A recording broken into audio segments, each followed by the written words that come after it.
Hello friends, welcome to our channel all time real fact న్యూస్కి స్వాగతం. ఇల్లు లేని వారికి గుడ్ న్యూస్, వీరికి మాత్రమే కొత్త ఇల్లు.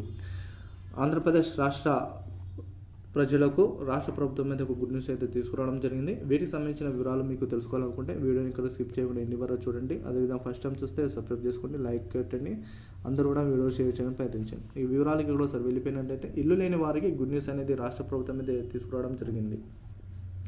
ఆంధ్రప్రదేశ్ రాష్ట్ర ప్రభుత్వం దాదాపు 10 లక్షల మందితో 7.5 లక్షల మందికి అర్హులు సంబంధించిన ఇల్లు అనేది మంజూరు చేసేదానికి జూన్ నాటికి చూసుకున్నట్లయితే జూన్ నాటికి పేదలకు 2.6 లక్షల ఇల్లు అంటే దాదాపు ఒక 3 లక్షల ఇల్లును నిర్మించి ఇస్తామని కూడా మంత్రి వర్గాలు కూడా స్పష్టంగా తెలియజేయడం అయితే జరిగింది. అర్హులందరికీ కూడా 2029 నాటికి దాదాపు 3 సంవత్సరాల లోపు అందరికీ పక్కా ఇల్లు ఉండే విధంగా లక్ష్యాన్ని అయితే పెట్టుకున్నట్లు కూడా సమాచారం.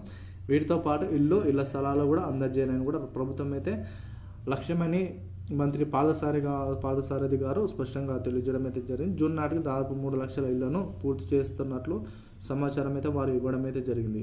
ఎవరైతే దరఖాస్తు చేసుకున్న వారు దాదాపు 10 లక్షల మందిలో ఎవరైతే దరఖాస్తు చేసుకున్నారో దాదాపు 10 లక్షల మందిలో దాదాపు 7 నుండి 8 లక్షల మంది అర్హులు ఉండొచ్చు కూడా అంచనా అయితే వేయడం జరిగింది. వీరికి అందరూ కూడా పక్కా ఇల్లు, అదేవిధంగా ఇంటి స్థలం ఉన్న వారికి ఇల్లు కట్టుకునే విధంగా వారికి నగదు రూపంలో డబ్బులు కూడా ఇచ్చే అవకాశాలు ఉన్న కూడా సమాచారం. వాళ్ళందరూ కూడా 2029 నాటికి శాశ్వత గృహాలు మిగిలిన 2.5 లక్షల మందికి స్థలాలు కేటాయించినట్లు కూడా కేబినెట్లో కీలక నిర్ణయం తీసుకున్నట్లు కూడా మంత్రి పార్థసారథి గారు స్పష్టంగా అయితే తెలియజేయడం జరిగింది. కాబట్టి ఇప్పటి వరకు ఎవరైతే ఇల్లు కోసం దరఖాస్తు చేసుకున్నారో వాళ్ళందరూ కూడా కంపల్సరీ మరొకసారి దరఖాస్తు చేసుకోండి. మీకు కంపల్సరీగా కొత్త ఇల్లు అనేది రావడం జరుగుతుంది. కంపల్సరీగా వారు పేదలై ఉండాలి. అదేవిధంగా వారికి సంవత్సరిక ఆదాయం దాదాపు 1 లక్ష రూపాయల లోపు గ్రామాల ఆదాయం ఉన్నట్టు కూడా సమాచారం. వారు ఆంధ్రప్రదేశ్ రాష్ట్రానికి సంబంధించిన వారు ఉండాలి. వారికి వైట్ రేషన్ కార్డు సంబంధించి కార్డు ఉంటేనే వారికి కొత్త ఇల్లు అనేది మంజూరు చేసే అవకాశాలు ఉన్నట్టు కూడా సమాచారం అయితే రావడం జరిగింది.